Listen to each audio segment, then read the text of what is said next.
The spectator signs any card that they want. The magician dribbles the cards onto a solid glass table.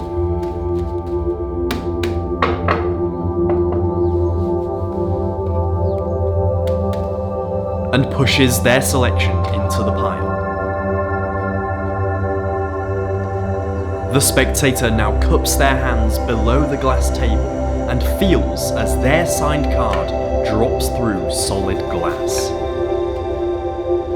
Everything can be examined. This is Card Through Glass. What's going on, guys? Welcome back to another tutorial video, and today I am so excited to be teaching you one of my favourite card tricks. This is Card Through Glass. In this trick, a signed card is pushed into a pile of cards and drops through the glass into the spectator's hands, and they can immediately examine everything because there are no gimmicks used in this trick whatsoever. And what I always think is, magic's great when it's visual and it's a brilliant visual art form, but to create really powerful memories for your spectator, often that involves using more senses. And this is a trick that they actually feel, because they cup their hands beneath the table and they see and feel that card drop into their hands. It's a beautiful moment, and this trick is something that I know you're going to love so much.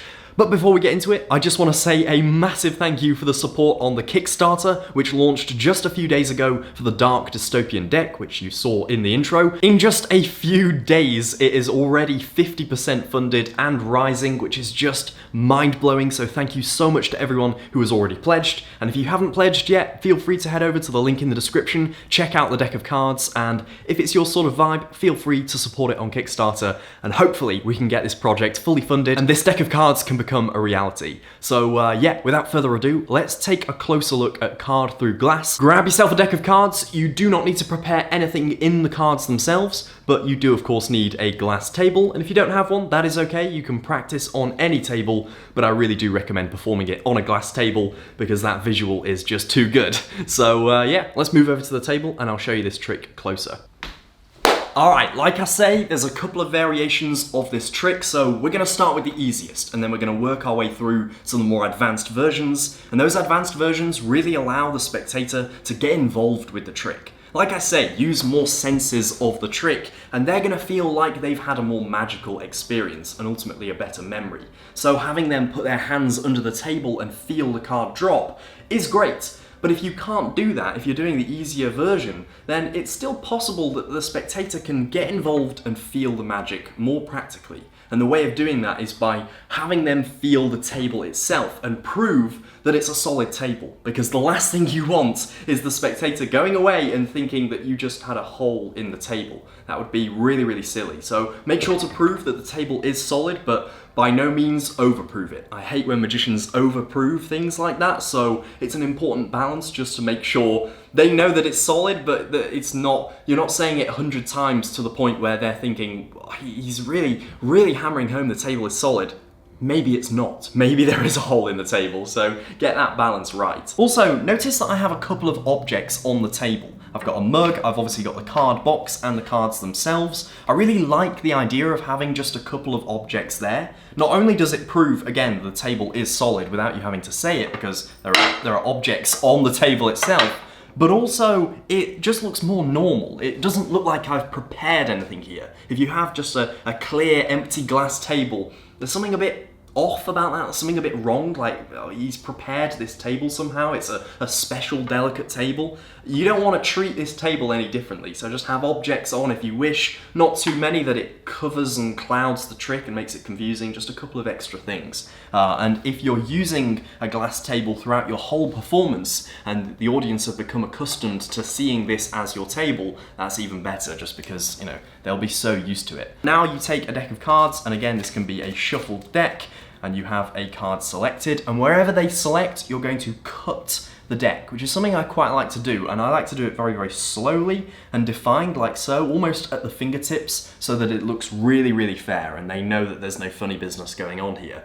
But what that also allows you to do is get a double. So you can do a pinky double turnover like that if you want, or you can do just a simple push off, but I just like to tend to just grab it like that. The mug here is really helpful because it allows me to put the double down sort of suspended so that I can grab it again, and if it's down on the table like so, it's harder to grab and keep those two cards together as one, whereas if it's on the mug like so, the edges of the card are quite easy to grab. So you can use your environment and just put the card right on the mug like so. And now you're going to spread, and you can even allow your spectator to do this, so you can just start with a square deck and allow them to wash the cards into a sort of mat, a sort of cover for the table like so. And at this point you take the double, you show again that it's the double, and you explain that the card is going to start on top of the table and actually end up underneath the table like so.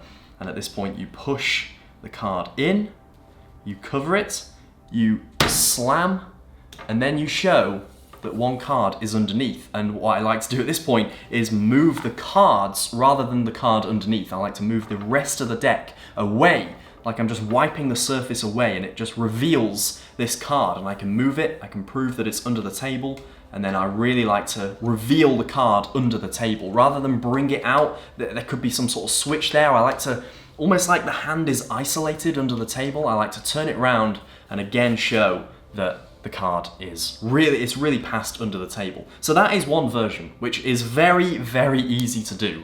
And there's one moment of that little performance that you might have spotted doesn't really make sense, and that's when the card goes out of view. Now, I never draw attention to it, maybe you can't even remember when it happened, hopefully, that's the idea. But the card actually goes under the table first, before the penetration. So let me show you what happens. So the cards are spread on the surface. This is two cards held as one. I'm holding them like so. I show the 9 of diamonds, and then I do a gesture. And this is what happens. This is the funny moment of the trick that doesn't really make sense. I explain the card is going to go from on top to underneath the glass table.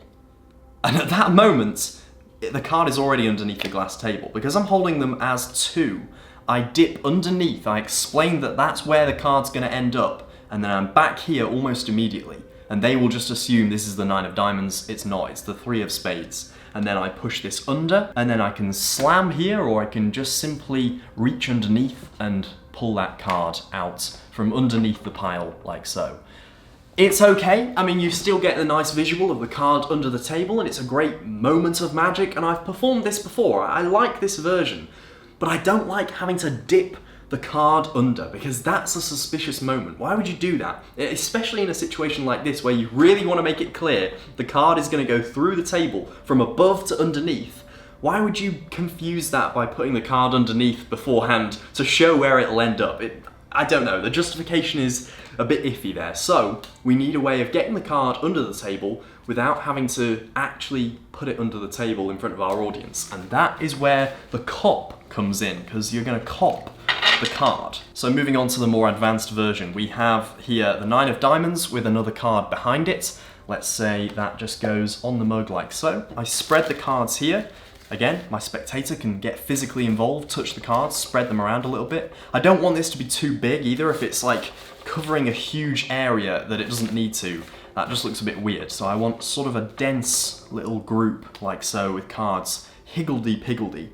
And then I take the card like so, and I show, and then I'm going to perform a cop move. So it's with this hand that I'm going to cop the 9 of diamonds, and it looks a little bit like this. So we hold the two cards together as one like so, and then my other hand is going to come underneath and just meet it for a second in the act of passing this card to this hand. So what I'm replicating is this, and then this, just as like I'm repositioning the card. So I want to get from this position to this position, but in order to do that, obviously I have to use my other hand like I just did then. So this is what I'm replicating to get the card to the fingertips, but as that happens, I'm going to ditch the lower card, in this case the 9 of diamonds, into this hand in a cop. So it goes back, and I've taught this move on the channel in some form. I taught it using a deck, but I'm going to go back like so, and drop the card into the cop, and then the card will be at the fingertips. And the first thing to know about the cop, although I've done a whole video again on the gambler's cop,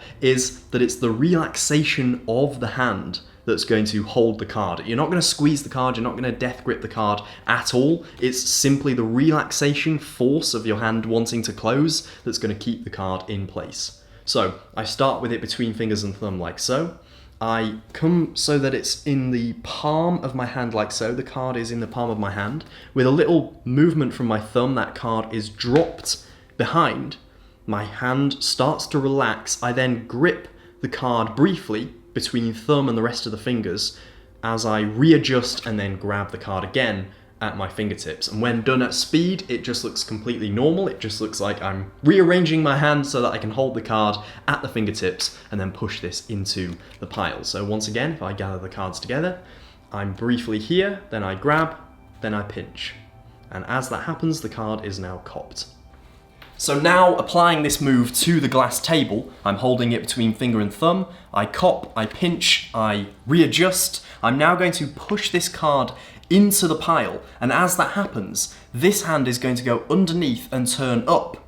And this card here, which is very, very obvious now, is completely hidden when it's under the glass table. I can even show my hands like so. And the important thing to really remember at this point is your angles, because it's not so that you can't see the card, it's so they can't see the card. So right now, I can see the card, plain as day, right here.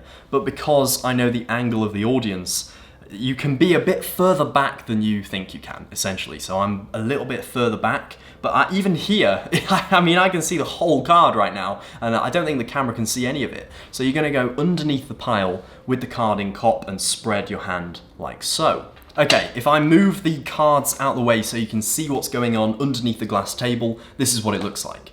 I cop, I readjust, I'm going to pinch it and push it into the pile.